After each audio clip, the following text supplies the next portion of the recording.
Bueno, esta noche tenemos con nosotros a un maravilloso conferencista que es Jaime Gutiérrez León.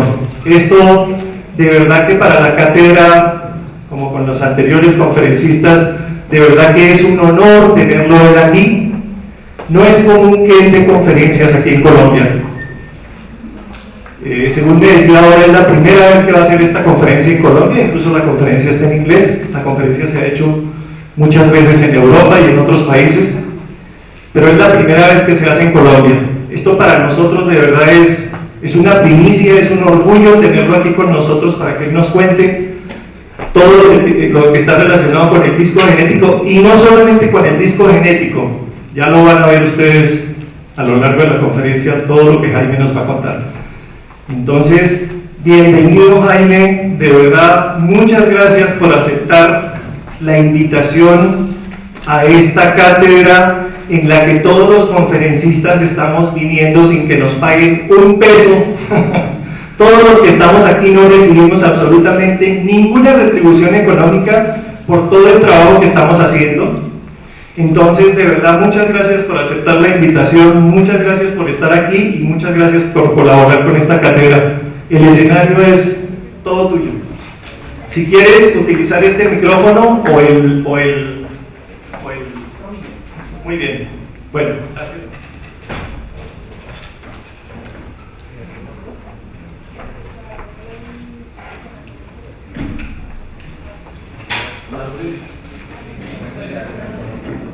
¿Aló? ¿Sí? Quiero hacer algunas pequeñas. Yo quiero empezar ya, no por molestar a aquellos que están demorados, pero sí para hablar un ratito antes de empezar la conferencia, permitiéndole a la gente incumplida que llegue, por un lado. Y por otro lado, porque también hay problemas de tránsito que tengo que comprender y que a veces no son culpa de los retrasados o demorados, para no decir retrasados, y darles un tiempito para que puedan llegar. Esta conferencia la he dado desde hace unos 6 años para acá, en las cuales yo mismo he aprendido muchas cosas. Una de las cosas que he aprendido es a no decir lo que no debo decir y a decir lo que me faltó decir. Entonces, ustedes realmente, y me da pena decirlo porque la conferencia es mía, pero ustedes son privilegiados en lo que van a oír esta noche, y hay cosas que son normales, pero hay cosas que son anormales.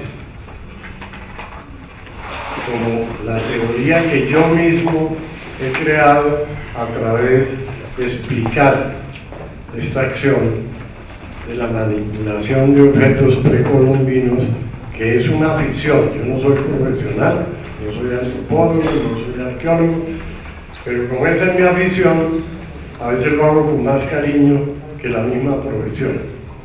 Mi profesión es diseño industrial. Yo diseño objetos para facilitar la vida de los seres humanos. Y eso es lo que me llevó a interesarme, digamos, en los objetos antropológicamente diseñados por nuestros antepasados, que realmente a veces nos sorprende la capacidad de ingenio que es superior a lo que están diseñando los grandes diseñadores de hoy. He encontrado objetos que son un ejemplo de diseño industrial, que es hacer la vida fácil con los menos compliques posibles, y que el hombre, yo diría que una de las gracias del diseñador industrial es que le ponga un poquito de pereza a lo que hace, porque esa pereza es la que hace que las cosas sean fáciles. Si la persona no tiene ese sentido, pues le queda muy difícil realizar objetos prácticos, eficientes, económicos y bellos, que es el objetivo del diseño. Entonces, a través de todas los hallazgos, primero fui hasta Borquero para poder encontrar objetos que me llamaran la atención, después un analista de todo lo que ya otros han encontrado y me han facilitado estudiar, y he encontrado la maravilla que es el ancestro nuestro, y ustedes se van a sorprender cuando les diga que nosotros somos los primeros pobladores humanos del mundo. Entonces, por eso yo voy a ser un poquito atrevido y voy a contarles a lo que yo he llegado. Esta conferencia la armé para un auditorio que se creó en el año 1999 para el cambio del milenio. Los austriacos resolvieron hacer una invitación a una exposición de objetos no reconocidos, no analizados y que todavía hoy siguen siendo objetos extraños. Y dedicó el gobierno austriaco un grupo de personas del Museo de Linz en Austria para que recogieran una serie de criterios, gráficas, objetos y videos de cosas que todavía no tienen una explicación. Entre ellos están las líneas de Nazca, están una serie de acontecimientos que han pasado en el mundo que nadie le ha podido dar una explicación, ni los técnicos, ni los científicos, ni nadie, y hacer una contravía al cambio milenio. Todo el mundo en el cambio milenio quería mostrar los avances de la ciencia, los avances de la arquitectura, los avances del diseño, pero a todo el mundo se le olvidó que había un montón de cosas que no han sido todavía explicadas y siguen sin ser explicadas a satisfacción. Entonces, recogieron 385 piezas físicas, arqueológicas, para hacer una exhibición que se suponía era de 2 meses en Austria, para simplemente mostrarle al mundo que no hemos progresado lo que se dice que hemos progresado. O sea que estamos todavía atrasados porque hay un montón de cosas que no nos han explicado y que están y que existen. Entonces ellos tuvieron la gran idea de, en lugar de hacer lo que decían los ingleses, que iban a cubrir 9 manzanas con una cúpula de acrílico para controlar el clima en el cambio milenio, y los países que estaban mostrando su gran avance de tecnología y de ingenio, y que no era cierto, y que hay cosas que todavía no se sabe por qué pasaron o por qué existieron, ni cuándo, ni quién, ni cómo lo hicieron. Y eso despertó un interés en recopilar objetos y llevarlos a una exhibición. Esa exhibición tenía por término 2 meses, y ya hemos hecho como unas 10 presentaciones de la misma exhibición con nuevos y futuros objetos que se han encontrado, y casi cada año en un país diferente, y con una acogida tal que la primera exhibición, que era de 2 meses, duró 6, y posiblemente se repita en un futuro cercano en Austria, porque si ya se hizo en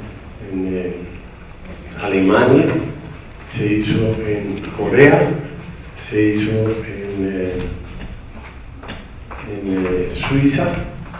O sea, ya ha habido varios países que la han solicitado y hemos tenido que acudir a esos sitios a dar la conferencia. La mía es una parte pequeña de lo que allá se ha hecho. Entonces, voy a empezar por mostrar una pequeña colección de herramientas que he venido adquiriendo durante 47 años, más o menos, y que son muy inteligentes. los objetos.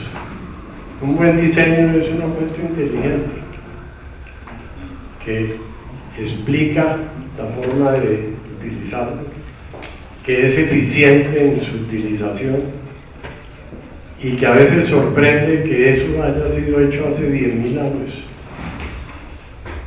o increíble que haya sido hecho hace 10.000 años, porque siempre hemos creído que los avances tecnológicos no se pudieron hacer dentro de las culturas o personas que no tuvieron una educación formal. Pero yo ya llegué al convencimiento, por lo menos yo, y espero que ustedes después de esta conferencia algo les suene también el conocimiento que yo llegué, y es que creo que fueron más inteligentes que nosotros. De golpe, el no conocimiento de nuevas tecnologías los llevó a pensar mejor, y a definir mejor, y a actuar mejor. La prueba es que hoy estamos preocupados porque el avance tecnológico nos ha demostrado una serie de defectos de la Tierra, del ser humano, de la armonía que debe existir entre un ser viviente y los demás seres de la Tierra, entre ellos la mineralogía, la vegetación, los animales, etc. Yo diría que el hombre, por su torpeza, es un fenómeno,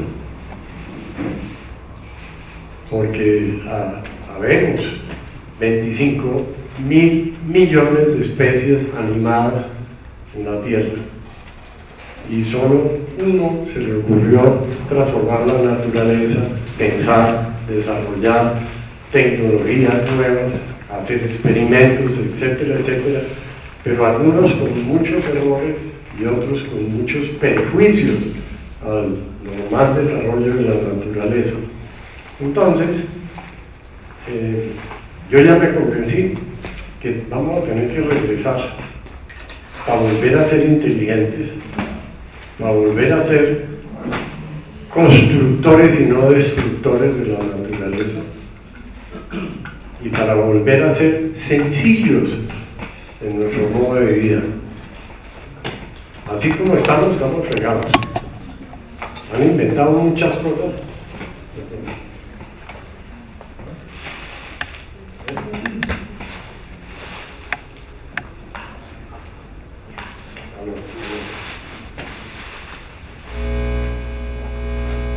Está haciendo eco.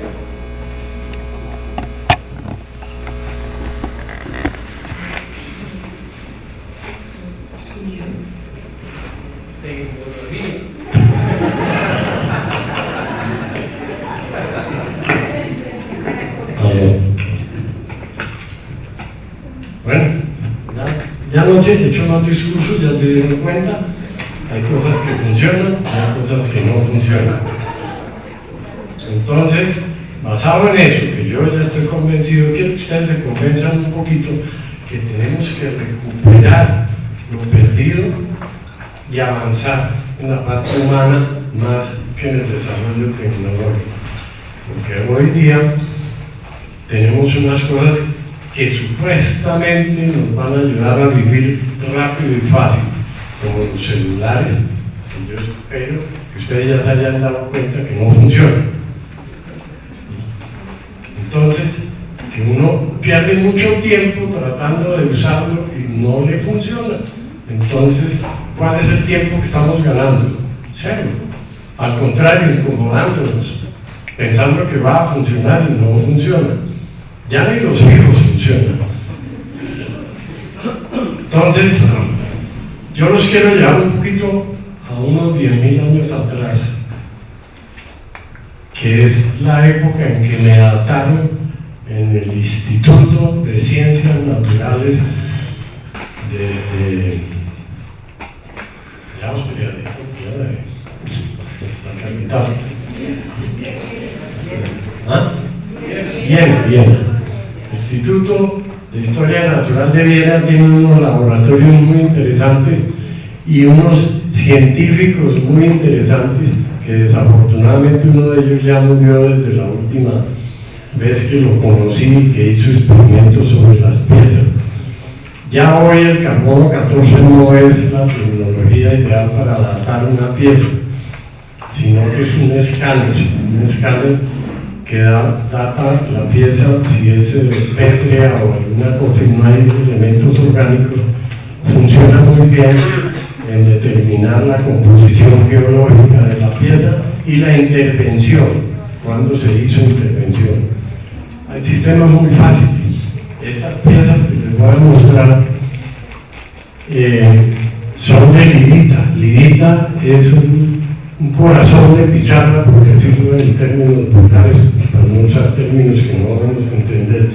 Entonces, el corazón de pizarra se crea por láminas, no es un crecimiento como la arena, la piedra arenisca o eso, que crece es por adición de los mismos componentes. Esto es por capas laminar, que es lo que hizo que la ciencia o el científico que estudió eso en Austria diera una longevidad de los objetos que vamos a ver de más de 10.000 años. 10.000 años es bastante tiempo dentro de los términos de antigüedad.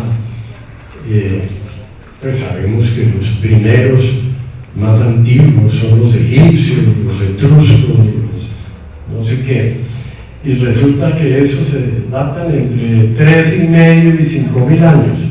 O sea que una cosa que se data en más de 10.000 años empieza a ser mucho más antiguo y mucho más llamativo que una pieza de tanta antigüedad tenga los avances técnicos de diseño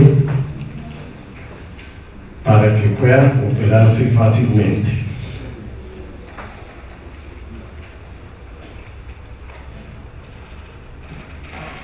Esto es una serie de huesos que yo ya no creo que tengan 10.000 años, sino 100.000 o 200.000 años.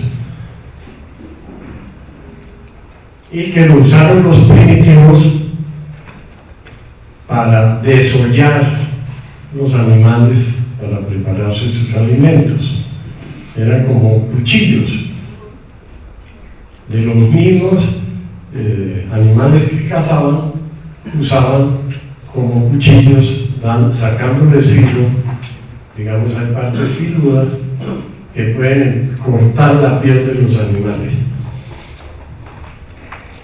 Yo he llegado a la conclusión de que esto es el inicio de los collares, porque los primitivos tenían cada uno su herramienta.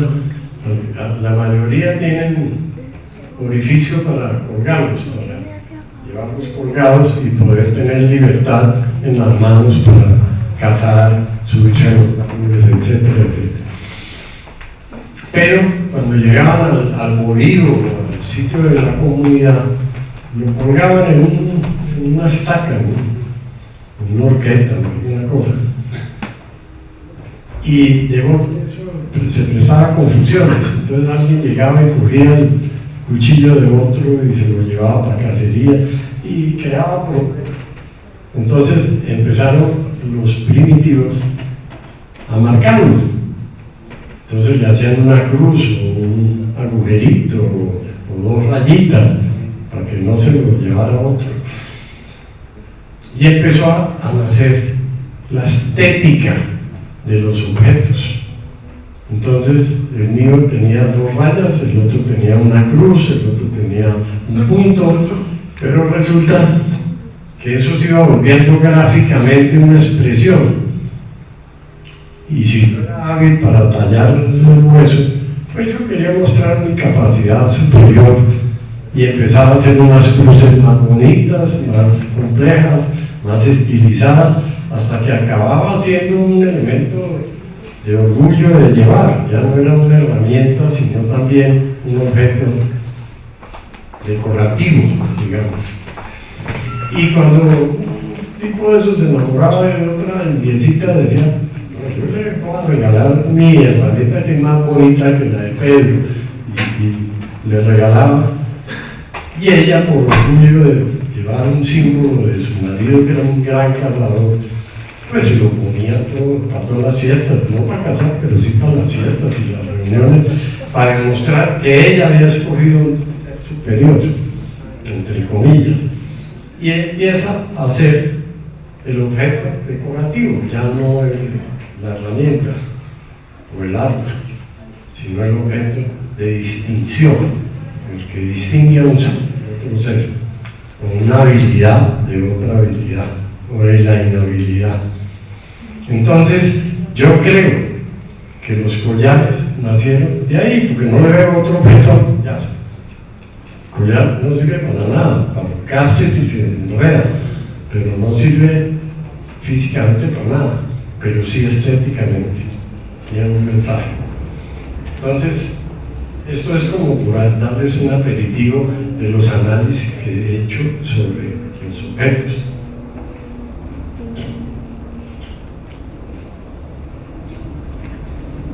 Esta es una mano, mi mano. Estas fotos las tuve que hacer yo mismo porque nadie entendía cuál era la expresión que yo quería darle. Entonces era un libro, sacando aquí poniendo la mano y sacando con la cámara que me quedara la expresión que quería. Pero es para demostrar un estudio antropométrico de las herramientas. Antropometría quiere decir antropos, hombre, metría, medida. Entonces, eso es una ciencia y un estudio que es para saber uno qué capacidad de movimiento y de asir y de manipular de objetos tiene el ser humano. Las medidas humanas se llaman antropometría. Aquí la gente llama antropometría a la ergonomía, y ergos no es medida, ergos es medio ambiente. Entonces aquí dicen una silla ergonométrica porque se ajusta al cuerpo, y eso está mal, porque ergos es la incidencia de otros fenómenos. Por ejemplo, mi pronunciación, lo que yo puedo decir y lo que ustedes pueden oír es ergos, porque no se puede medir con un metro, ¿sí? Entonces, una silla ergonómica no quiere decir que se ajusta al cuerpo humano, ni quiere decir que habla, ni quiere decir que recibe sonido, ni quiere decir que está recibiendo tantos grados de temperatura y hasta dónde los recibe, hasta dónde no, etcétera, etcétera. Entonces, ergos es el medio ambiente. Mi capacidad de resistir el calor, mi capacidad de emitir calor, mi capacidad de recibir frío, mi capacidad de emitir frío, de los metales, de las cosas, que la temperatura es un fenómeno ergonómico, pero la medida del dedo, del brazo, del codo, etcétera, es métrica, o sea, es antropometría. Luego en eso hay una confusión que la usan todos los días, pero ya se volvió clásico, entonces dejamos que la usen, ya la gente entiende.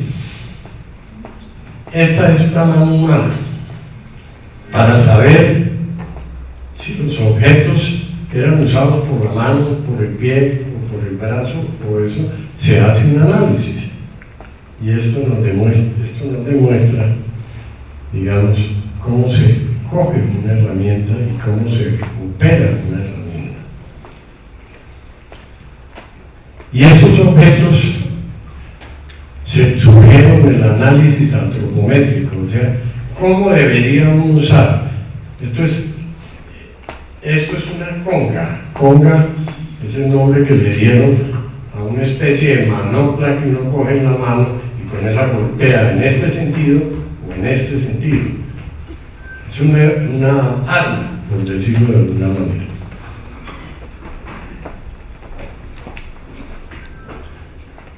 Si ustedes ven, uno lo coge con la mano y le quedan las cabecitas arriba dos y abajo una.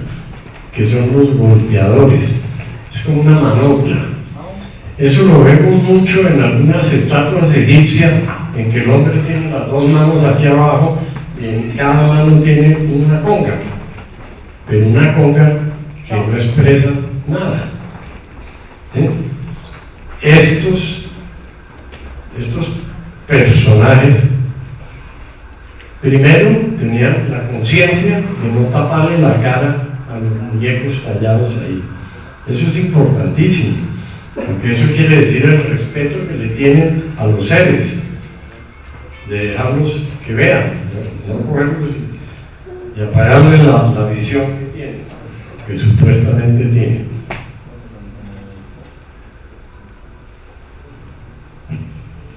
Estos son un par de herramientas que son sorprendentes, absolutamente sorprendentes. Esto, un cuchillo de cesárea, y esto, un forceps para ayudar al nacimiento, con características superiores a los que hoy usan, a los diseños de hoy. Para el nacimiento usan como unas pinzas, y esas pinzas, si el médico amaneció de mal humor, puede escuchar más duro o menos duro y hasta producir fenómenos de afección en el cerebro del niño. Y con eso era que ayudaban al nacimiento.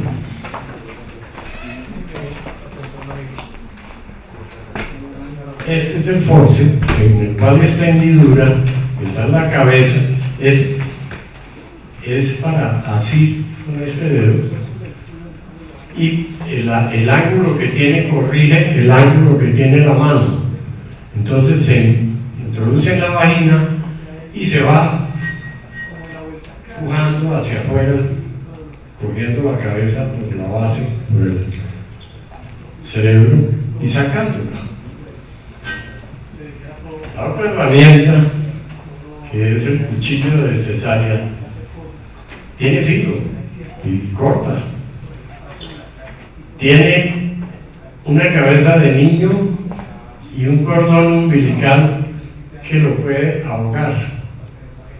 Entonces, muchas veces hay que hacer el nacimiento forzado, o sea, hacer la cesárea, lo que llaman hoy una cesárea, para ayudar a que nazca sin que estrangule al bebé. Eso, si lo vemos con una visión de hace más de 10.000 años, pues caray, era un avance espantoso, tremendamente grande, porque es muy natural.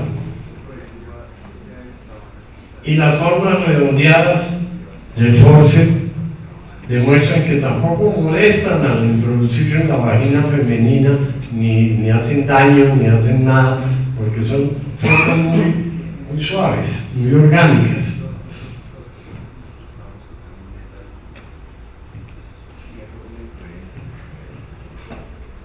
Estas es las mismas, pero en la inversa. O sea, este es el forceps, es muy clara la expresión también para saber el uso. Aquí está la vagina femenina y aquí está la interpretación de que va a nacer un ser. O sea, está saliendo de la vagina femenina. Esta es la vagina y esta es la parte que está pujando hacia la salida. Y el otro cuchillo, aquí está la cara del niño, aquí está el cordón umbilical, y esta cara ya queda en el sentido negativo. Ese es el uso del cuchillo para cesárea.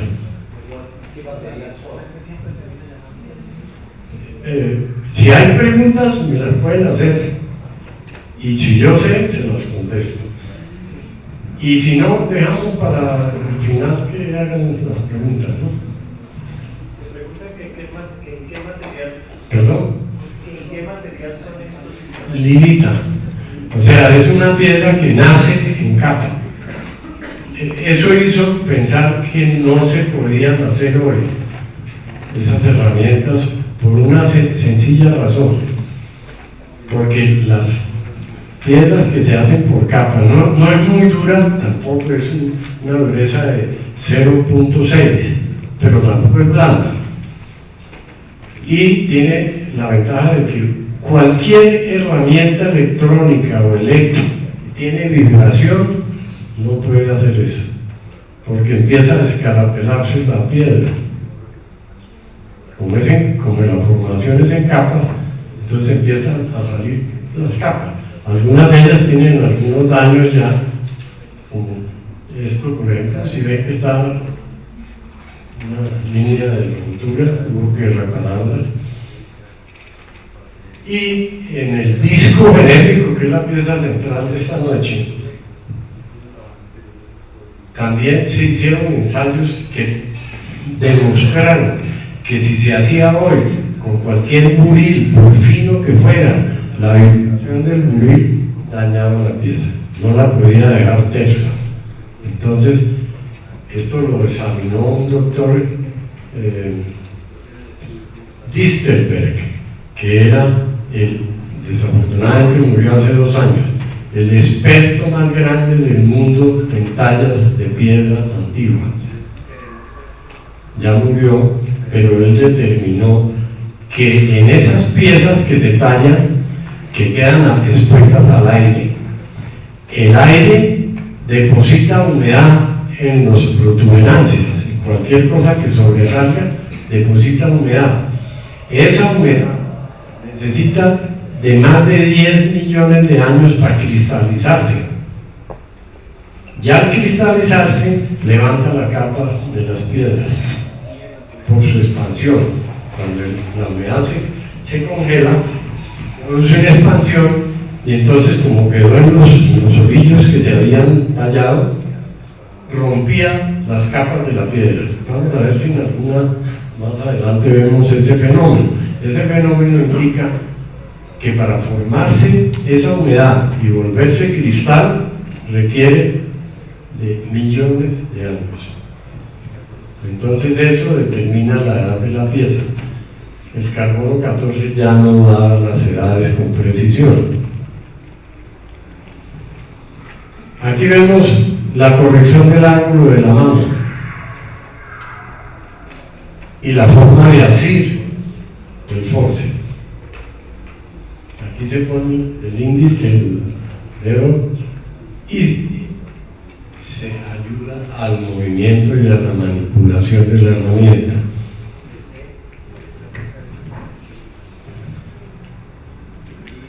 Esa es la forma para que el instrumento quede fijo en la mano, cosa que el forceps de hoy no tiene.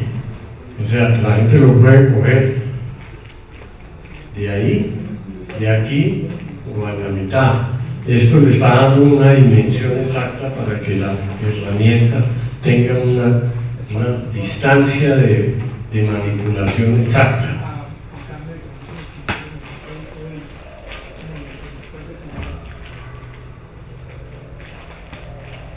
Si ven que el ángulo lo corrige, como coger ese objeto con la mano, me queda en este ángulo. Para que quede recto, tiene que tener un ángulo definido.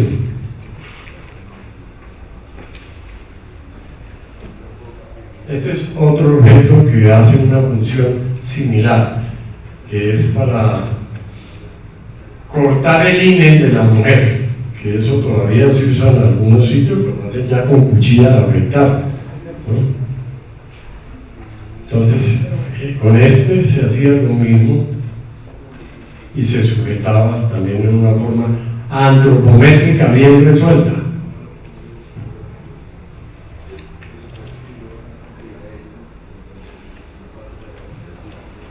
Estos son otra serie de elementos, de instrumentos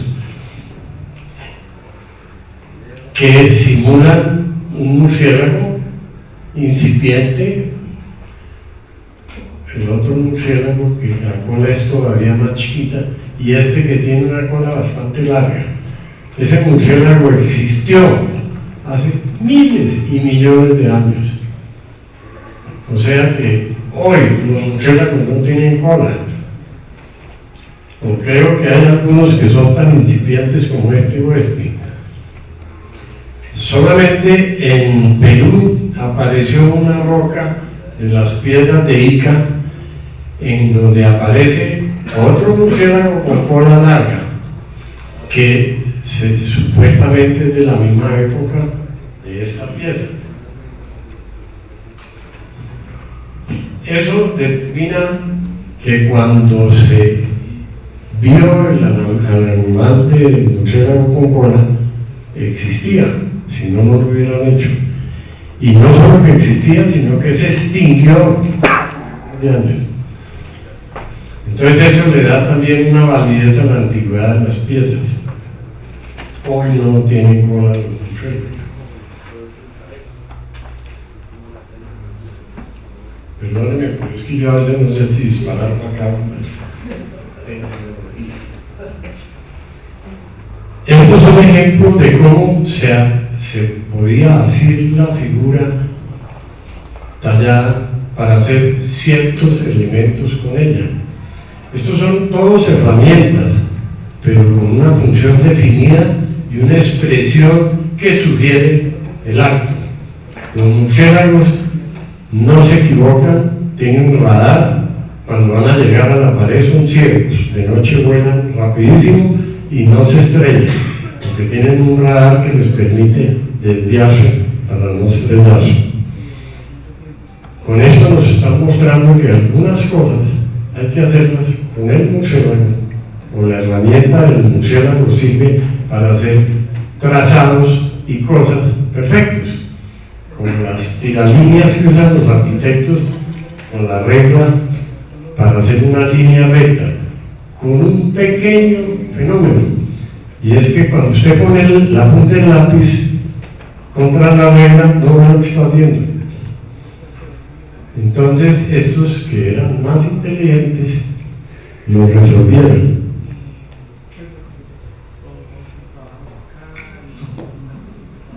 Aquí tengo una demostración por desgaste de la pieza. Esta pieza tiene aquí un desgaste. Entonces, si ven que el ala tiene un bamboleo, quiere decir el murciélago vuela sin mirar para dónde va y no se estrella. O sea, a ciegas tienen resuelto el problema.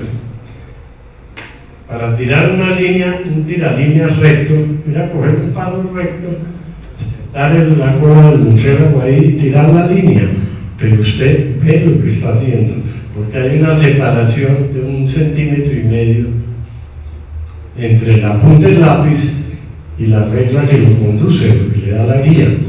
O sea, son detalles majaderos, pero que si uno se da cuenta de ellos, se da cuenta del significado que tiene todo, el simbolismo de la figura, que vuela sin necesidad de ver, que no se estrella, que si es una línea recta, la hace recta, ¿sí?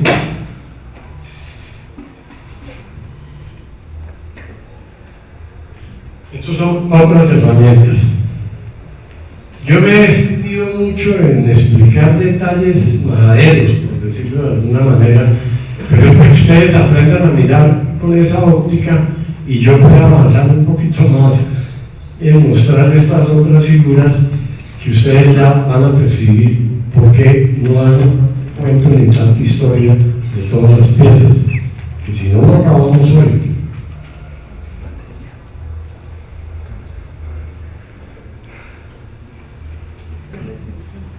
Aquí también hay una corrección del ángulo de la mano, ¿sí ven? Si usted coge este punto es igual a este. Entonces, hacían eso y tiraban la línea y quedaba perfectamente fácil de hacer. Estas son figuras más pequeñas, pero aquí hay cosas muy interesantes. Quiero que se fijen en este. Este es un volante de uso, de esos que cada rato se encuentran, que tienen dibujitos y cosas, que son los pesos que le ponen a una estaquita de madera fina para hilar. O sea, eso le dan vuelta y el peso de este elemento hace que eso gire durante más largo tiempo que si fuera el palito solo, porque es un volante que acelera el movimiento. tiene el hueco y tiene los principios del movimiento óptico. Aquí tiene un ojo, aquí tiene otro, aquí tiene otro, aquí tiene otro, y tiene una nariz en la mitad, y al final la boca de una figura. O sea que con 4 ojos reproduce 4 figuras completas, ¿no? Pero lo más interesante es que cuando usted le mete la estaca y pone a girar, las bocas son los únicos objetos distintos en la talla. Hay en un lado la boca es ancha, en el otro es casi círculo, y así sucesivamente. Y si usted ve eso a una velocidad de 16 cuadros por segundo, esa figura hace así. Habla, se vuelve vida, se vuelve cine, porque a 16 cuadros por segundo el movimiento se vuelve continuo. Entonces es el primer invento de hacer que una figura converse o se exprese.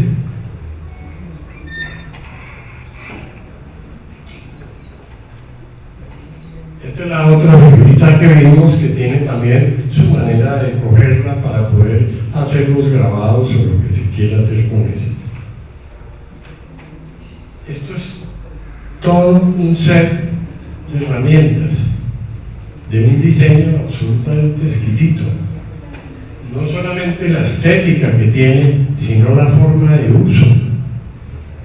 Vamos a ver algunos de ellos. Esto servía, es un patín que servía para hacer hilos de cera. O sea, usted ponía una bolita de cera y le pasaba el patín así y iba haciendo un hilito de cera, el grueso que quiera. Y con ese hilito hacían figuras, aspirales y otras cosas, para después fundirlos a la cera perdida, y son los objetos que a veces vemos en los museos de oro, de figuras con aspirales de hilos de oro, que eran de cera para hacerlos a la cera perdida. Aquí vemos una herramienta que en su momento era como el esfero, el último esfero diseñado hoy día tecnológicamente, el Lamy, ¿no? Con defectos enormes. Primero le hacían la punta plateada y entonces eso da unos destellos de luz que molesta cuando uno está haciendo algo delicado, porque le da destellos al ojo. Ellos lo hicieron en piedra negra no reflectiva, y eso evitaba que hubieran esos errores de destello. Lo otro es que tiene la medida exacta donde se coge, y una bolita aquí que es el contrapeso. Cuando usted coge eso, que ya no lo obliga a tener 7 centímetros, que es el espesor del esfero, sino que usted puede prácticamente juntar los dedos, usted tiene una facilidad mayor de manipuleo. Cuando usted separa los dedos, ya no puede hacer el mismo garabato ni tan fácil. Entonces esto, cuando vi la conferencia en Alemania, que son los diseñadores de Lamy, la firma de esferos más complicadas, pues sí se ven todos los defectos que todavía tenían, cuando eso ya lo habían resuelto los antepasados hace más de 10.000 años, bien resuelto.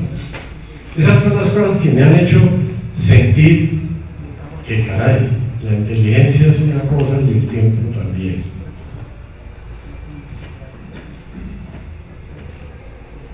Esto es otro elemento que también tiene su forma orgánica para asirlo con la mano y poder manipularlo fácilmente.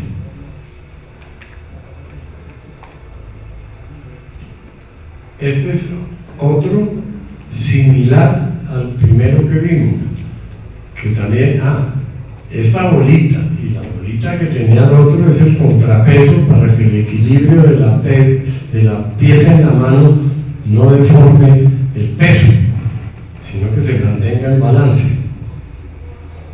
Y este tiene una pequeña, este es más chiquito que el otro, tiene una pequeña curva en la punta, porque si usted lo tiene recto y hace presión, se parte. Es así elemental. De hecho, es una cosa tan elemental que da hasta risa. Si usted lo curva un poquito, ya no se parte, pero si usted lo deja así, se parte. Y eso es un experimento que cualquier ingeniero se da cuenta. Ellos lo hicieron así, nosotros no. Por eso es que a veces el lápiz se nos parte la punta cada rato. Está mal diseñado.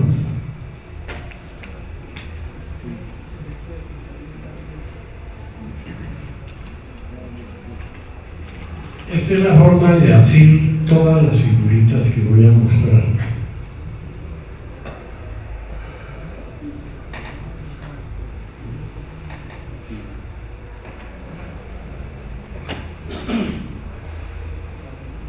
Este es de doble punta, una punta fina y una punta más gruesa. Entonces no era sino darle la vuelta en la raya y se grababa con la otra punta, o sea, lo más fino, lo más grueso. Esta es una maravilla. Si ustedes se fijan, el diseño centra la bolita entre los dos dedos. Ese es para horadar. Yo he llegado a la conclusión, y espero no equivocarme, que estos instrumentos se usaron para hacer las figuritas de cera delicadas y difíciles de hacer, para después fundirlas en la cera perdida y sacar, digamos, las concavidades y las cosas que pueden hacer con esta bolita. Este es una maravilla. Esto es un lápiz con borrador. La punta, que es esta, es la que graba, dibuja en la cera, hace los dibujos. Y este es el borrador, que como en esa época no se utilizaba el caucho, no había borrador, entonces lo usaban como un formón para devastar los errores que se hicieron en el grabado. Si era darle la vuelta a la herramienta y grabar o darle la vuelta y borrar.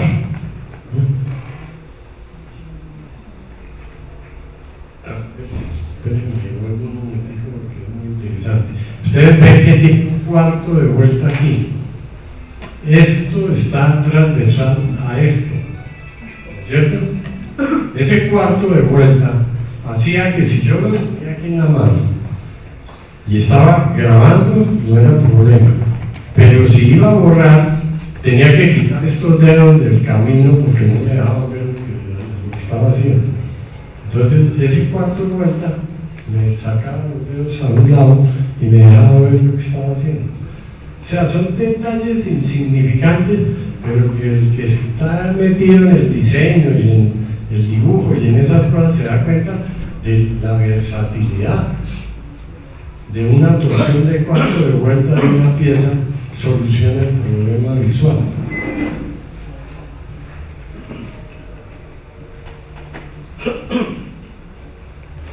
Perdonen que estén en inglés los títulos, pero no he hecho la traducción al video para hacerlo en español. Eso quiere decir las dimensiones de la estética. Entonces ahora vamos a ver lo que fue el análisis estético de las herramientas. Se habla de que en la época antigua los arquitectos descubrieron las proporciones áureas, que Miguel Ángel usaba la regla de oro, que no sé qué, o sea, esos son proporciones matemáticas, estéticas y geométricas.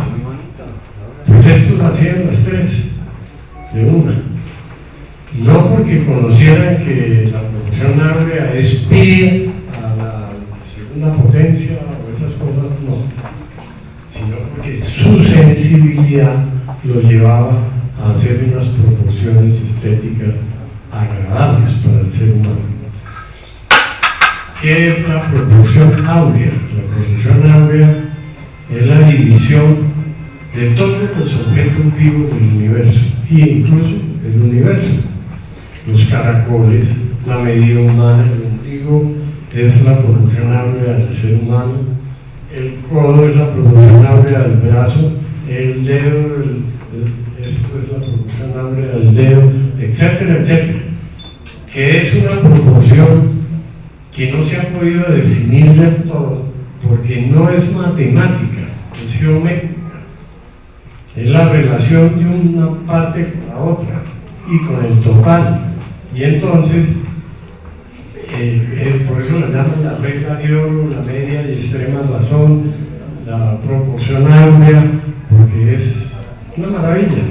Son 3 medidas: el todo, la división que no es la mitad, ni el tercio, ni nada, sino que es entre comillas pi, pero tampoco obedece a pi, porque pi es infinito, o sea, no tiene término final en las matemáticas.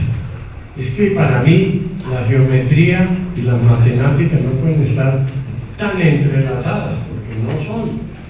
Una cosa es 1 y 2 y 3 y 10 y la mitad y la tercera parte y la quinta parte, y otra cosa es la geometría. La geometría tiene su vida propia y es exacta, ahí no hay equivocación. Un hexágono son 6 lados iguales y un pentágono 5 lados iguales, que se acercan mucho a la dimensión de pi, pero no es exacto, sobran o faltan décimas.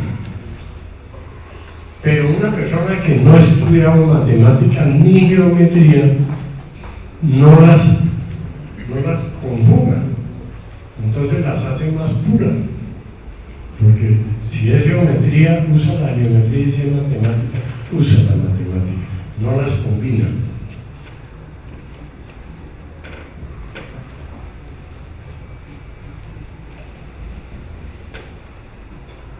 Bueno, esto es simplemente para confirmarles a ustedes que llevo casi 50 años, 47 exactamente, haciendo la investigación que les estoy contando. O sea, si ustedes ven, ese era yo, hace 47 años, ¿sí? Entonces, no les estoy diciendo mentiras, que llevo 47 años estudiando esto. Y estas son unas gráficas que saqué de ese análisis para demostrar que tanto matemática como geométricamente estas piezas todas coinciden con la proporción exacta de la proporción áurea. O sea, aquí vemos 2 cuadros, vemos la forma del círculo, y ese mismo esquema en otras dimensiones lo ajusté a cada una de las herramientas. O sea, esta es otra herramienta, pero coincide exactamente con las proporciones, ¿sí?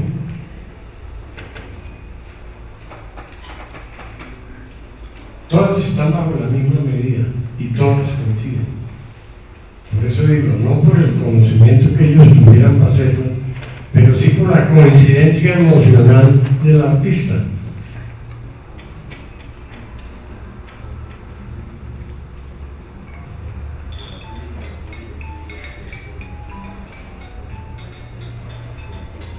Ese es el lápiz con color.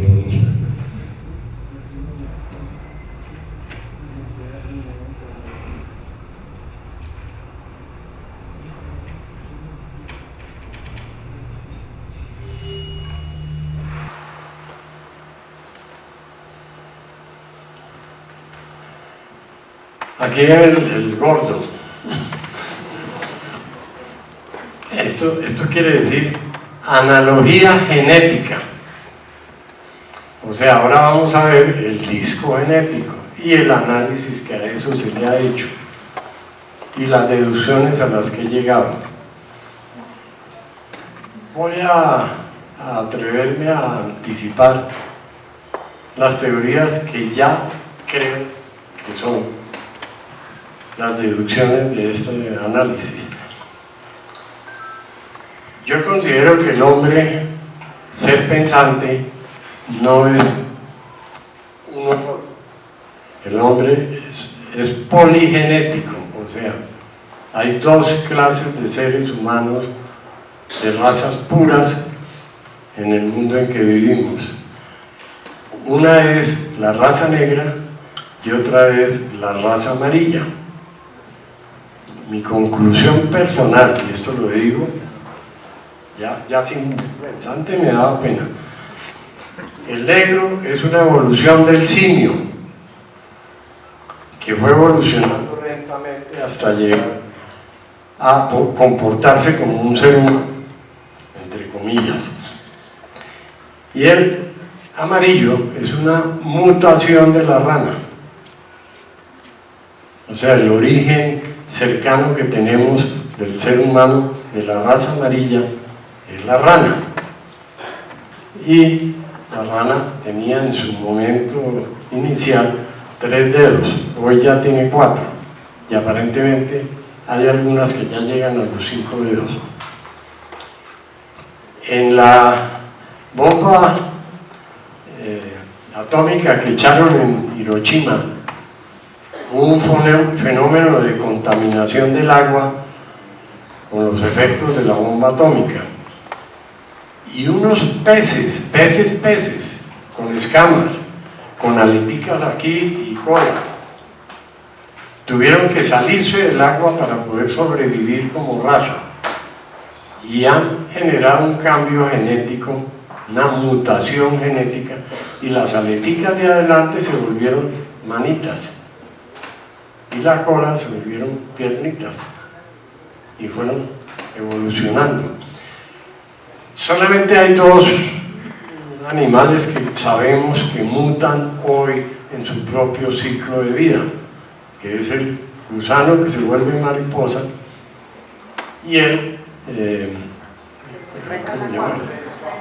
renacuajo, que es un pez, porque tiene aletas adelante y cola atrás, que mutó también poco a poco y cambió sus aletas por manitas y sus patas por cola. Todavía hoy lo hace, usted lo ve y es un renacuajo en el agua, no puede salir del agua, pero al rato es un sapito y al rato sale del agua y al rato vive ya en 4 patas afuera. Entonces son animales muy sensibles a la mutación.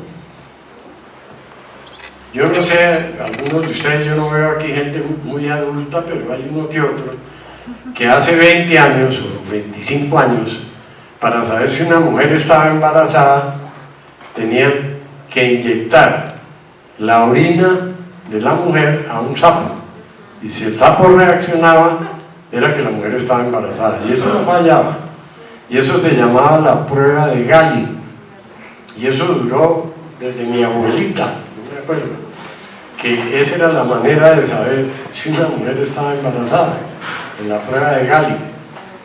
¿Por qué? Sí, yo no sé si sabían o no por qué, pero la afinidad entre el batracio del sapo o la rana y el ser humano, hay una afinidad genética espectacular, y eso hacía la demostración de la prueba de Galli. Entonces, no es tampoco que esté loco, que hayan dicho que estoy loco, el loco es la rana, porque yo sí creo que todos los seres humanos vivos, animados del mundo, de la Tierra y del universo, pues tenemos un principio, y eso, si hoy somos 25.000 millones, no íbamos a ser 25.000 millones al principio, que eso no era cierto, había un poquitico, yo diría Adán y Eva, 1, para buscar que el ser animado es un ser único, y yo creo que fue la medusa o esos primeros seres marinos que nadaban, que después se fueron transformando en otros y en otros y en otros, y saliendo del agua y empezando a crear miembros para poder vivir en la tierra, etcétera, etcétera. Y eso me lo comprobó ese pescadito que hoy existe vivo, y lo vi yo con mis ojos en un museo en París, que ya tiene manitas y piernitas y sobrevive en la tierra, y no es rana, es un pez. Entonces eso demuestra que una cosa que forza al ser a adaptarse al medio hace que pasen fenómenos. Es que cuando fue la bomba de Hiroshima, hace 55 años, perdónenme, 55 años para la historia de la humanidad o del universo o lo que quieran, eso es una milésima de segundo. ¿Qué demuestra eso? Que una mutación puede suceder muy, ¿cómo se dice?, con una expresión muy cambiante genéticamente fuerte y en poco tiempo, y se adapta al medio. Eso también lo confirmó Darwin con los pájaros, que los de pico más largo eran de una isla de las Galápagos y que los de pico más corto eran de otra isla, porque los frutos que comía el pájaro eran necesarios un pico más largo o más cortico, etc. Y era el mismo pájaro, sino que el medio lo forzaba a cambiar su fisonomía antropométrica, ¿no? Pico largo, pico corto, pico grueso, etc., según el alimento. Entonces, qué raro es que vengamos cercanos a la rana por un lado y cercanos al mico por el otro. Hay diferencias importantes fisiológicas entre la raza negra y la raza amarilla. Ahora, ¿que son dominantes? Son dominantes. Perdónenme, pero un negro es mucho más parecido a otro negro que a un blanco. Y un amarillo es más parecido a otro amarillo que a un blanco, por ejemplo. Porque esa pregunta me la hicieron en alemán. ¿Y los blancos qué? Sí, pues los blancos somos, y yo me metí para que no me echaran piedra, somos un fenómeno, una degeneración. Dos razas puras se juntan y nace un albino en las vacas, en los caballos, en los animales, en todo. ¿Qué es un albino? Un degenerado, un tipo blanco, desteñido, que no aguanta el sol, que no tiene pulmones para la respiración. Entonces, ahora, ¿por qué diablos se me ocurrió que eso era así? Entonces ahora lo vamos a ver con el disco genético, el por qué, y ver que de golpe tengo razón. Puede que todavía piensen que no, pero ya están empezando a pensar que sí, y que las dos razas puras son el negro y el amarillo. El negro viene del África por evolución del simio y el amarillo viene del lago Titicaca por la rana, porque le tocó salirse del agua, si no los volcanes y esos movimientos telúricos de la época pues estaban infectando las aguas de eso y le tocó salir y mutar. Casi una vieja sueca mona bien despampanante con un negro, y el 99% del hijo de esa pareja va a ser negro, el 99%. Cásela con un amarillo, supuestamente un oriental, y nace con los ojitos orientales.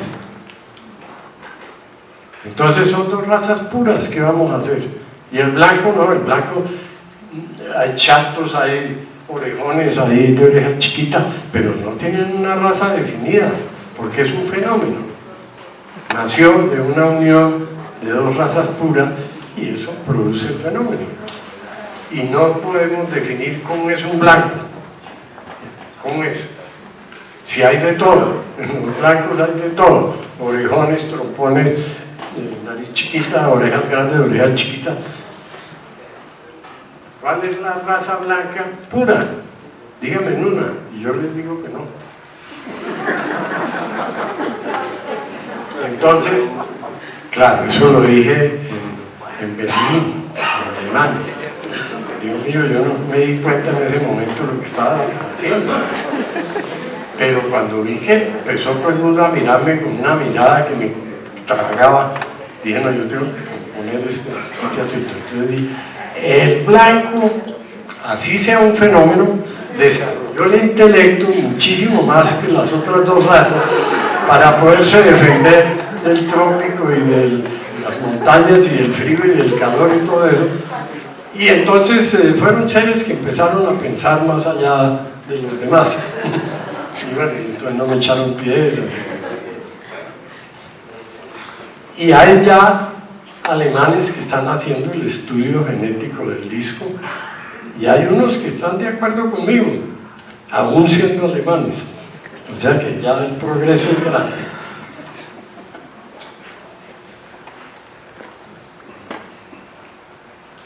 Este es el famoso disco genético.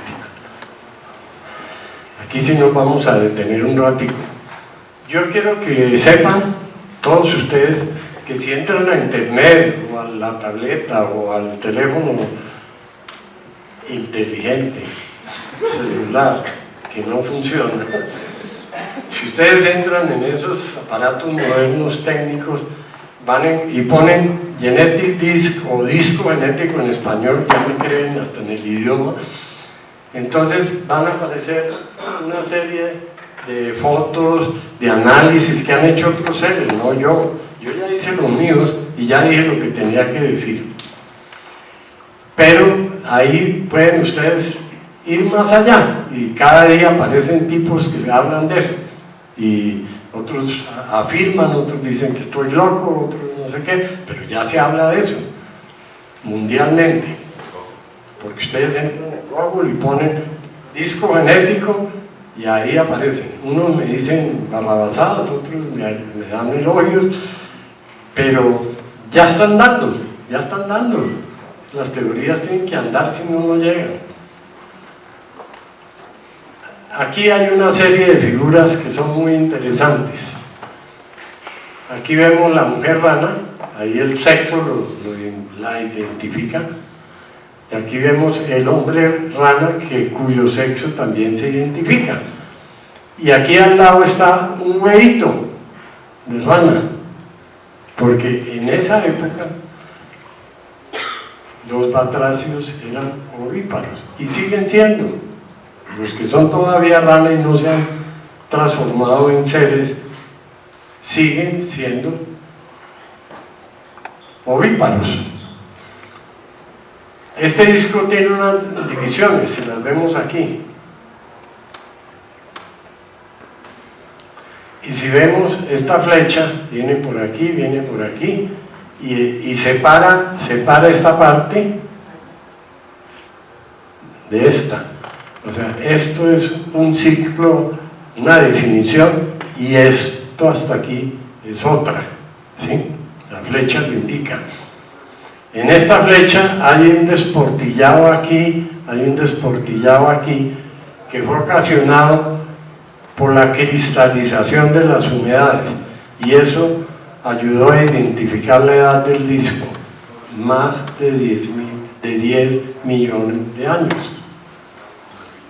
¿Cuál es la historia aquí? La historia es que esta es la parte de la evolución de la rana, y esta es la parte de la transformación a humano.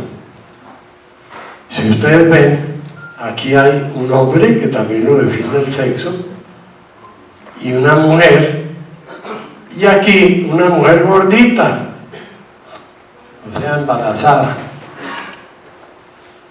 Entonces, este es el cambio genético que ocasionó la diferencia entre la rana y el ser humanoide, que tampoco es humano del todo. Si ustedes ven, las figuras son un poco extrañas, ¿sí? Un poco raras, pero son humanoides, están de pie, ya no están acurrucados, y muestran la mujer embarazada, que quiere decir la gran mutación de la rana fue pasar del óvulo, del huevo al óvulo, que es un huevo pero en el vientre, ¿no? Que está lleno de líquido como el huevo, la yema es el líquido, y que no lo abandonan, lo tienen. Cuando ya nace es cuando tiene que empezar a vivir. Aquí hay una serie de grabados que también definen de aquí a aquí, va del óvulo, el desarrollo, ¿cómo se llama?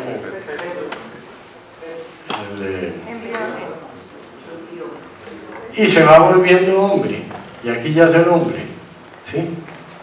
Entonces lo que nos muestra el recorrido de esa mutación. Y aquí, primero que todo, entiendo, y hasta ahora hemos creído que estas piezas son pre-muiscas, o sea, porque esto fue encontrado en Soacha, y con unas de las herramientas que ya vimos, entonces, sobre todo las de la parte genética. Entonces, fue una raza que existió pre-muisca, más primitiva que los muiscas, y mucho más avanzada que hoy, incluso.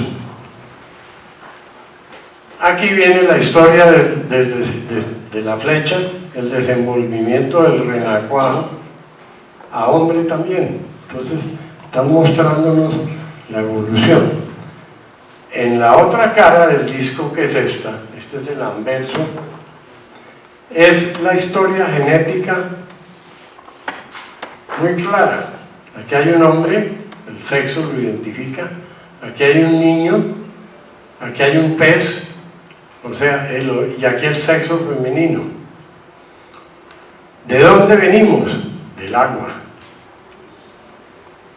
El pez es el símbolo de vida del agua. Esto ya es la historia general, ya no la particular. Ese es un espermatozoide y esta es la evolución, los óvulos de la mujer que son engendrados por el espermatozoide. Y aquí vemos todo el ciclo del desarrollo de las trompas de falopio, etcétera, etcétera. Eso está más explicado aquí, donde empieza la parte histórica genética. Aquí van los espermas, esta es la vagina femenina, solamente un esperma engendra, los demás perdieron su tiempo y su carrera. Entonces aquí nos muestra que uno solo, que es este, llega a fecundar el óvulo, que es desarrollo del feto alrededor del óvulo. Esto lo han comparado con fotografías internas de la mujer embarazada, del nacimiento, de todas esas cosas, y hay una gran expresión que demuestra eso. Y aquí están la forma en que el óvulo se va desarrollando y se va volviendo un ser. Tiene 4 estados. Yo no sé, los que saben de medicina y genética y eso, pues saben que eso se desarrolla en 4 etapas. Y aquí están las 4 etapas: la 1, la 2, la 3 y la 4.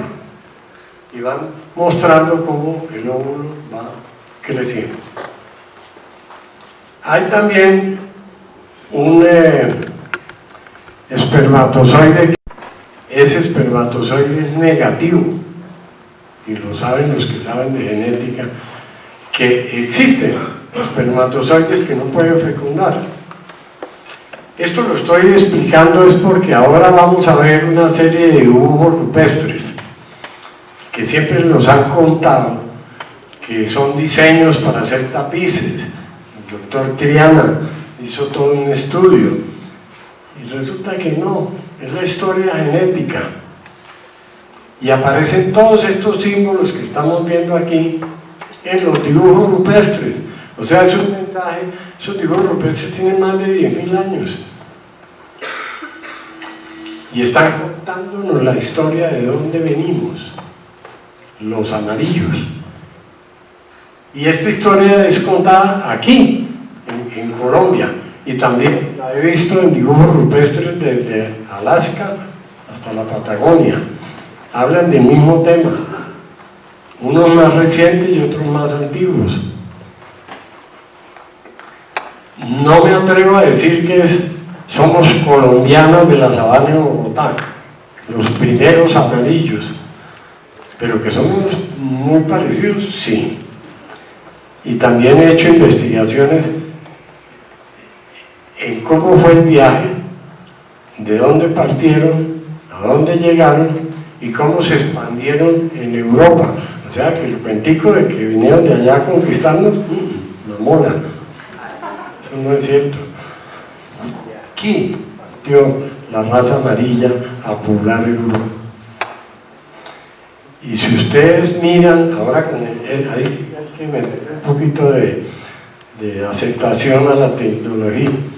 Entonces ahora pueden ir a un pueblo bien retirado de la Mongolia, o de la India, o de África, y entrar a ver los festivales.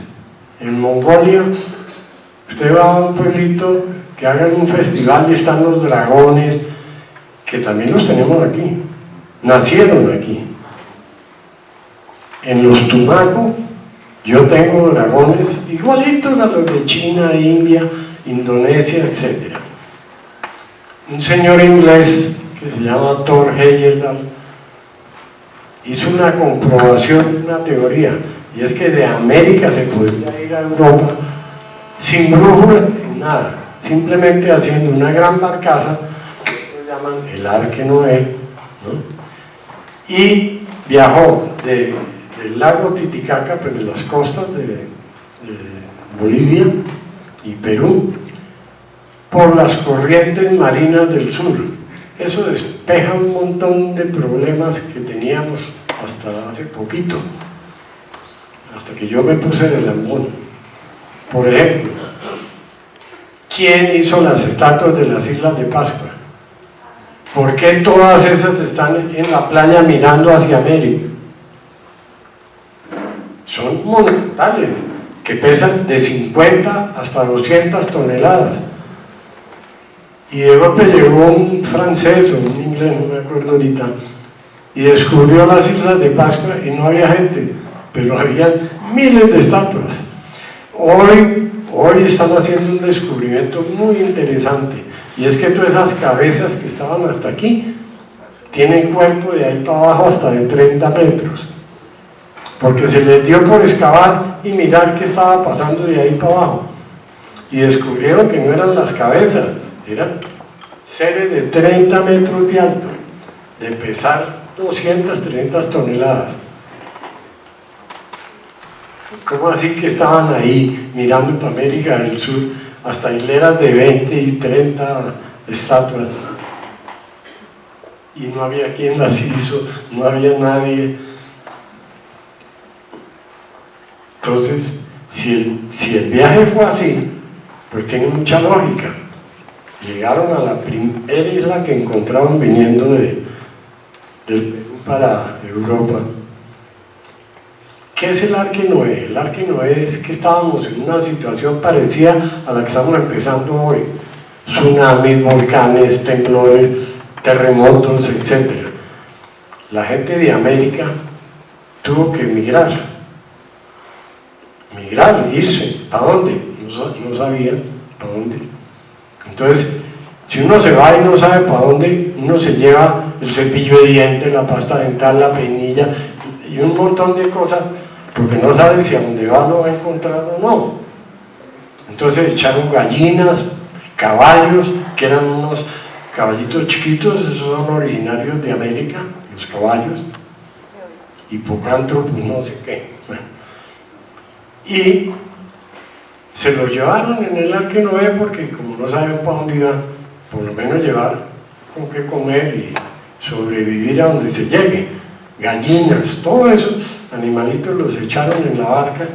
Y dice, bueno, como un trasteo de uno, cuando se va para otro lugar, uno echa las cositas que quiere y que necesita, y más si no sabe para dónde va. Y no fue un Arque Noé, miles de arcas de Noé, y miles de años de movimiento de la gente migrante, buscando otros sitios. Y Thor Heyerdahl, el inglés que les cuento, hizo una barca enorme de papiro, de lo que hacían los botecitos del lago Titicaca. Entre paréntesis, en el lago Titicaca encontraron ranas de 60 centímetros, hace 17 años, y medían 60 centímetros. Si uno la para, mide 1,40. Esa era la estatura de nuestros primitivos. Y eso quedó registrado en una de las revistas de hace 17 años, de National Geographic. Unos buzos se metieron y encontraron eso y fotografiaron eso. Entonces, después de que ya esa tragedia grande de tsunamis, volcanes, etcétera, que duró muchos años, ¿no? Ahorita estamos apenas empezando, en esa época duró muchos años.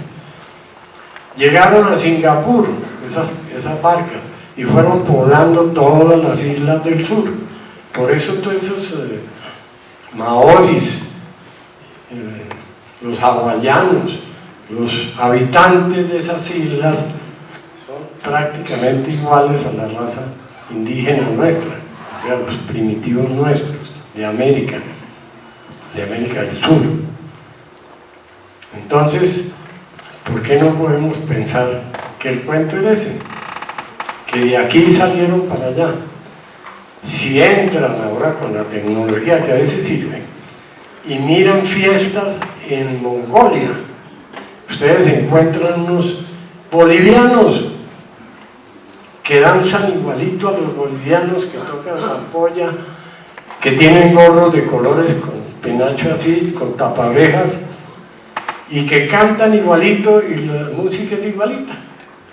Todavía los chinos y los coreanos y toda esa gente, los orientales que llaman, todavía cantan como cantaban nuestros antepasados, con una voz fina, delgadita, alta, y tocan instrumentos que también fueron llevados de aquí, pues la zampolla.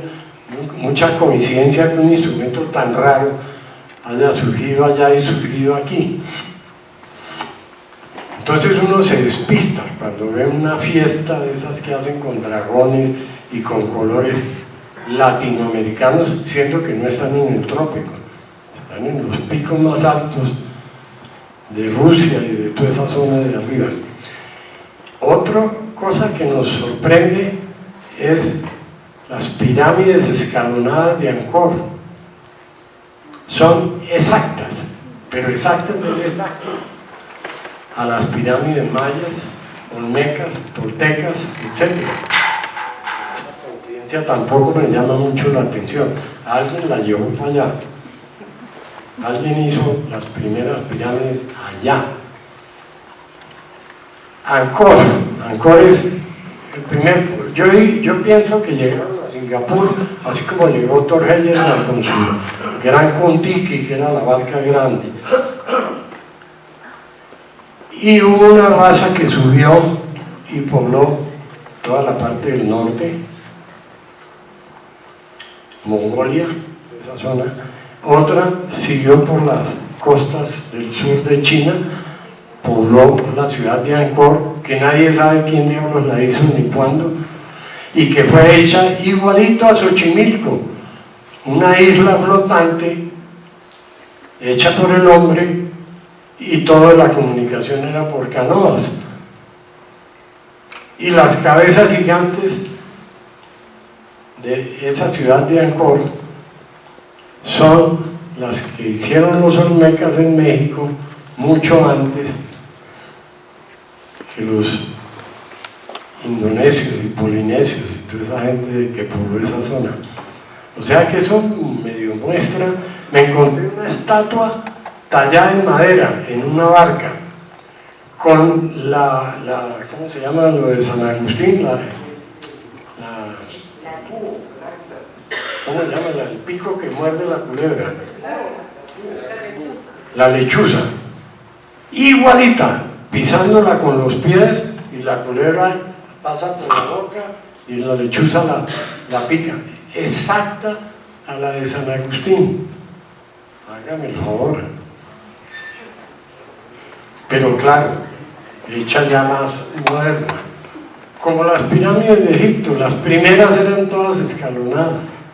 Y eso nos lo están mostrando ahorita todos los National Geographic y Historical Channel, todas esas cosas. Ahora sí le están poniendo cuidado a eso. Las primeras pirámides de Egipto no eran lisas, eran escalonadas. O sea, yo pregunto dónde está el primitivismo de Egipto, semejante cosa que le han hecho semejante escándalo de gran avance técnico y estético y todo eso. Que me muestren un hacha de piedra o una lasca de flecha. No hay. Allá empezó la civilización con Nefertiti y pero eso no puede ser, es que el ser humano tuvo que evolucionar también en su desarrollo. O sea, allá no hay un hacha de piedra, no han encontrado. Entonces, ¿qué? ¿Cómo empezaron a desarrollarse? Alguien llegó con la civilización ya hecha. Las barcas del Nilo son igualiticas a las del lago Titicaca, pero igualiticas es igualiticas. Y en el lago Titicaca han hecho islas de tierra y siembra que navegan, como fue Xochimilco en México en los principios de su civilización. Hay muchas cosas que todavía no sabemos y que yo no estoy tan chiflado, y yo creo que voy por buen camino, y yo creo que algún día van a tener que estudiar un poquito la historia y convertirla en una historia de verdad y contándola como es. Ahora, ¿qué pasó? La raza blanca, ¿no? La pregunta de Berlín era, ¿y la raza blanca? Pues la raza blanca es la unión de los negros del África cuando se instalaron allá los faraones y todos los egipcios, que entre otras cosas estaban bien avanzados, de verdad. La Nefertiti es una belleza de mujer, una belleza de tocado, una belleza de salón de belleza, o sea, los ojos bien pintados, una mujer modernísima. Pues yo les voy a mostrar a la Nefertiti de verdad que es Tumaco y que no es tan moderna, porque es que todas las cosas tienen un principio. Y cuando ustedes vean mi Nefertiti, porque a mí me dicen que es una copia de la original, yo digo no, la copia es la que está en Berlín, y como la exposición se hizo en Berlín, la gente tenía la oportunidad de ver la una y ver la otra. Bueno, esto tiene mucha historia y yo no acabaría esta noche de decirles todos los detalles, pero lo que ustedes alcanzaron a ver es diciendo, estos son dibujos rupestres, los voy a pasar un poquito más rápido, yo creo que ya los tengo locos, ¿no? Voy a pasar un poco más rápido. Esto es el mapa de Colombia, este es Cundinamarca y este es Cundinamarca ampliado de los sitios donde se encontraron algunos de los objetos. Estos son dibujos rupestres que yo espero que ustedes, después de todo este ciclo de conferencias, puedan tener acceso a este video, para que puedan profundizar un poquito y tener su propio concepto de lo que yo les vengo diciendo. Pero estos son dibujos rupestres copiados del libro de Triana para mostrar, por eso dejo los discos ahí, para mostrar la analogía que hay entre el disco genético y los dibujos rupestres. Estos son las evoluciones. Los indios casi siempre mostraban la evolución del hombre con cola, que pierde la cola y que empieza con 3 dedos, después con 4 y después con 5. Eso es lo que para ellos fue el símbolo de la evolución de la raza. Si ustedes ven un libro de maoris, de personas de las islas del sur, Indonesia y Polinesia, ustedes ven que los más primitivos no tienen sino 3 dedos. O sea, han sufrido el mismo fenómeno de la rana, que empezó con 3 dedos y ya va en 4 y parece que ya le va a salir el quinto o hay unas con quinto. Entonces, cualquier libro de maoris y de esas culturas de las islas del sur, Polinesia e Indonesia, ustedes se fijan en eso y van a ver que la mayoría tienen 3 dedos. Bueno, estos son dibujos rupestres. Aquí inclusive está el sitio donde están esos dibujos, pueden irlos a ver físicamente. Esto es una cabecita como triangular y esto es el movimiento de un esperma y esto es la cantidad de espermas que genera un coito y que van de viaje hacia el engendro del óvulo femenino. Aquí se ve la cantidad que viene, pero hay uno que es el dominante, que podríamos similar esto a este, donde van los espermas a la vagina y hay unos que quedan ya desechables, la mayoría, el 99.9%. Y esto es otro cuadro donde muestran el esperma, aquí se ve clarito.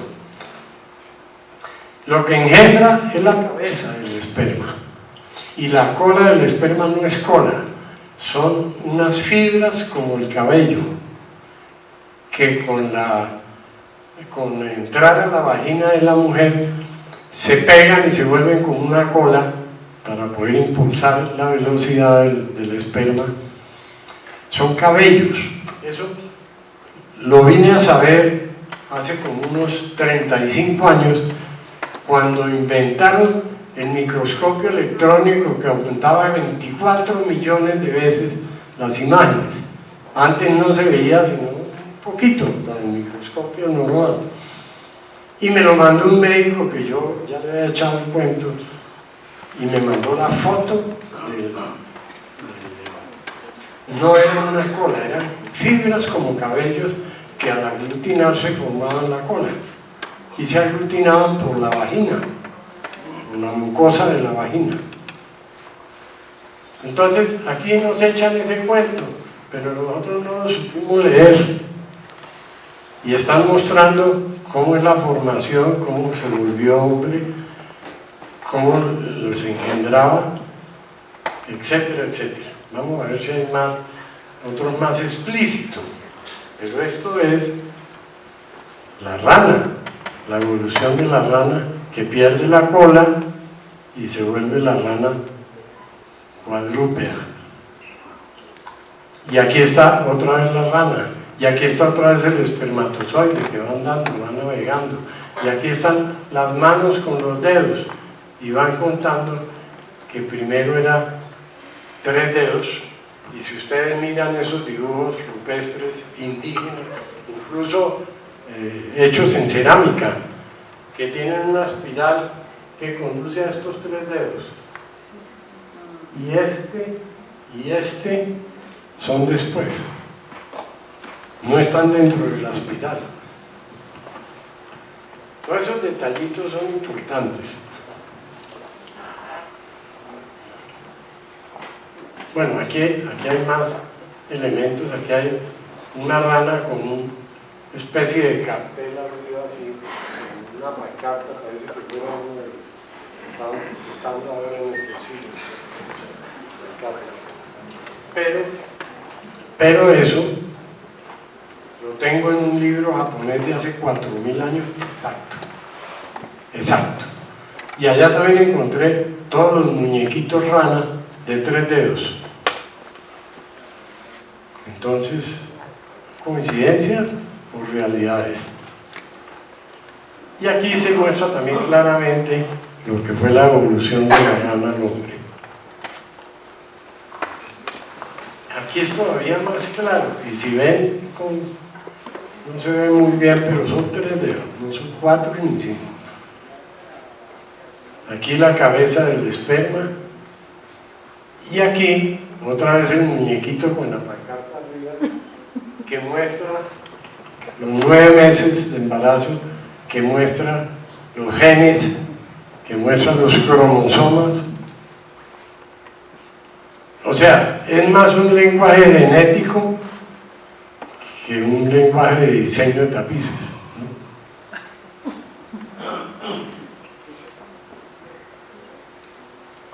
¿Esto qué es? ¿Esta simbología qué es? La colmena. En toda la genética, que muestran la composición química de la génesis. Los que son médicos, enfermeras o eso, saben que eso es genética, estas figuras. Y eso está en la piedra, no sé qué, ustedes después lo mirarán con tiempo y pueden ir a ver los dibujos en la roca. Aquí también están hablando de la misma genética.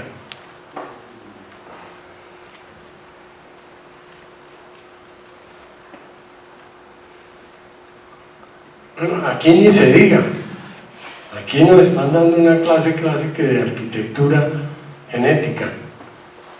Este muñequito tiene cola, esto es un muñeco sin cabeza, sin cola, y tiene 3 dedos, 3 dedos, 3 dedos, y aquí no tiene dedos, y al lado está la manita con 3 dedos. O sea, ver detalle, ajá. No se hace en ingeniería o en arquitectura, ¿no? Póngale cuidado al detalle A, que aquí se lo amplío, ¿sí? Y aquí está el nacimiento, el embarazo y el nacimiento, y aquí está la evolución, este con cola, este ya no tiene cola, este ya es humanoide, etcétera, etcétera. Y aquí volvemos a otra serie de simbologías sexuales que demuestran genética. Eso no son diseños para hacer tapices.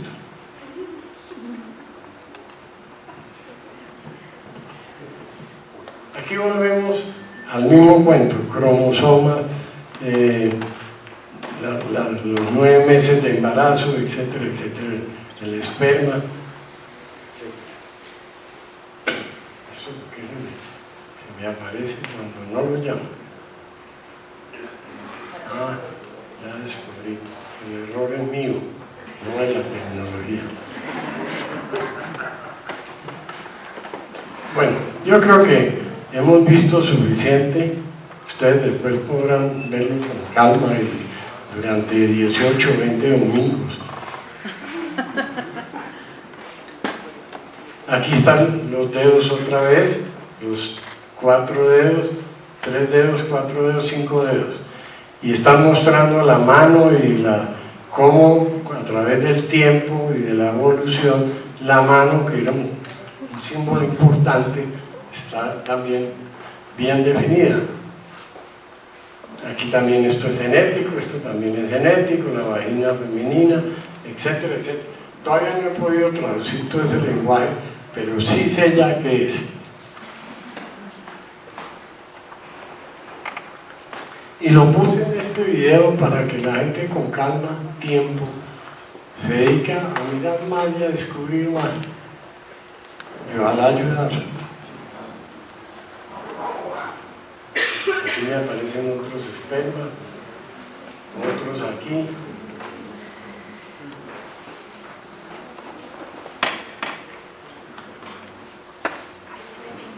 Mire, aquí hay una cosa curiosa, y es que está el esperma negativo, como lo vimos aquí en el disco genético, ¿sí? Con un ensanche en el estómago. Y aquí está el embarazo, y aquí están los 4 estados del óvulo, y los cromosomas.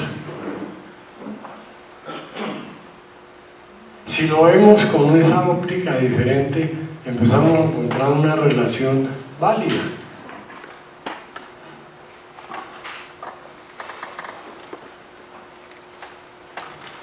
sexo masculino dentro del sexo femenino, coito.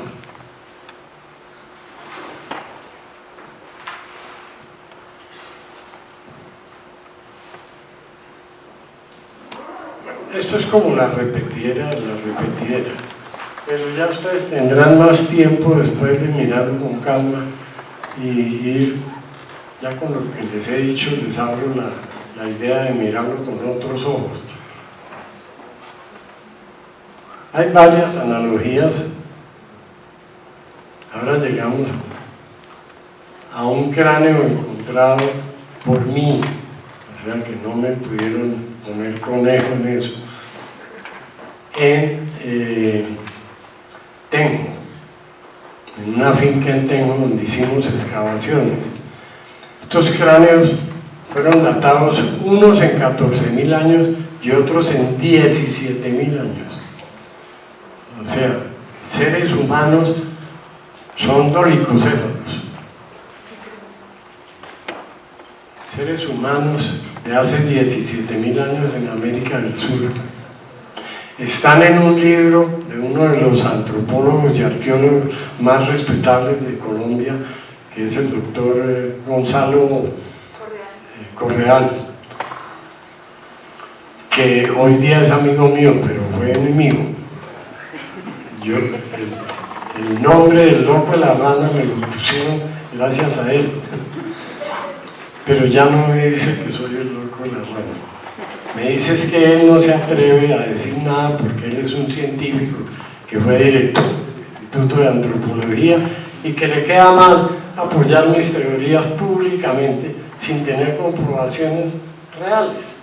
Y yo lo entiendo, y entonces nos hemos hecho muy amigos.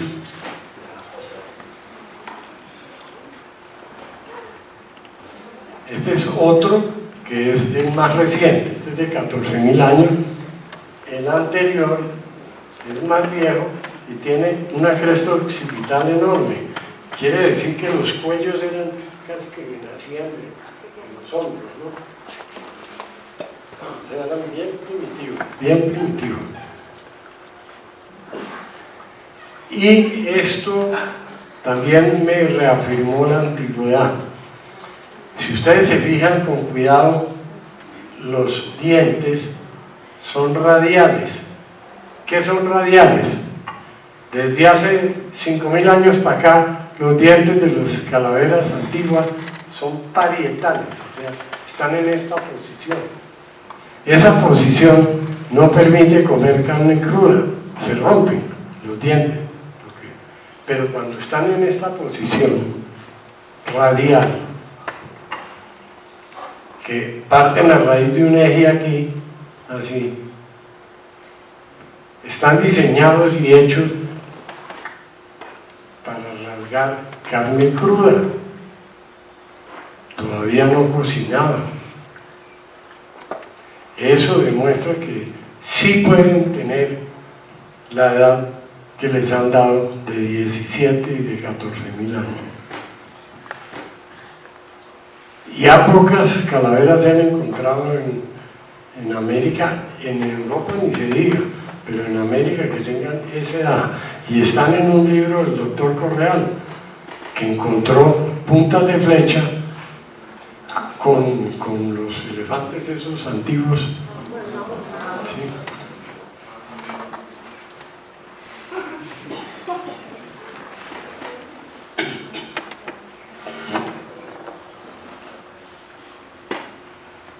Bueno. Esto es una prueba física de dos manos fosilizadas, o sea, dos huesos de manos hechas piedra, fosilizadas. Para que eso se fosilice requiere de 90 millones de años.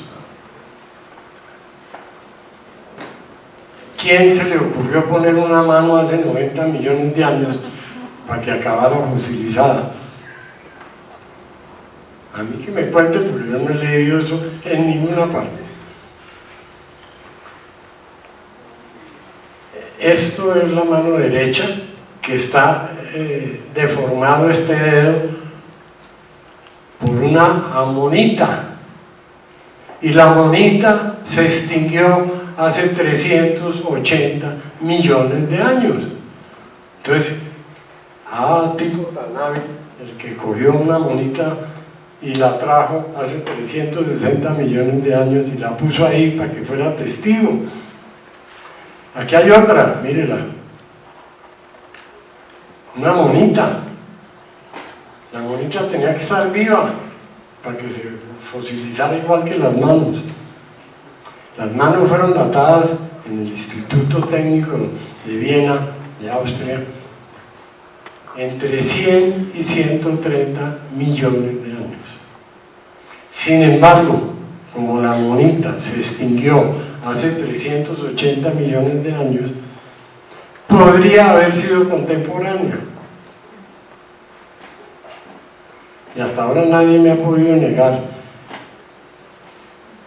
que esto sean un par de manos y que esto y esto son una monita. Entonces ya hay pruebas como más contundentes. ¿Dónde fue encontrada esa piedra?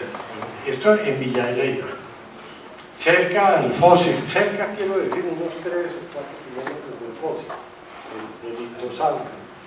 Del ictosaurio está, este también es muy antiguo, y muy cerca a eso hay una mina que era de feldespato y que la explotaban los de Corona o una compañía de esa, y ellos cortaban las lomas así para sacar el feldespato, y en los inviernos el agua se metía en esas zanjas y tumbaba pedazos de loma. En una de esas tumbadas aparecieron esta piedra, que son 2 pedazos, pero que se sabe que eran parte de uno. Este pedacito de aquí no lo pudimos encontrar, pero esto es una prueba, mejor dicho. ¿Cómo dice uno que no? Ahí está, y es de piedra, y fue investigado en el museo, en el laboratorio del Museo de Viena. Tengo los documentos de esa investigación. Y esto es una cabecita tumaco, común y corriente, de las que han aparecido miles.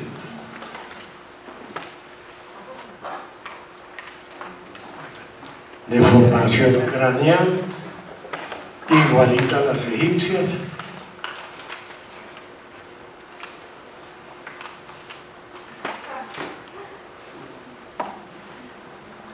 Y la famosa Nefertiti, o se parece a otra, el mismo tocado, las mismas características,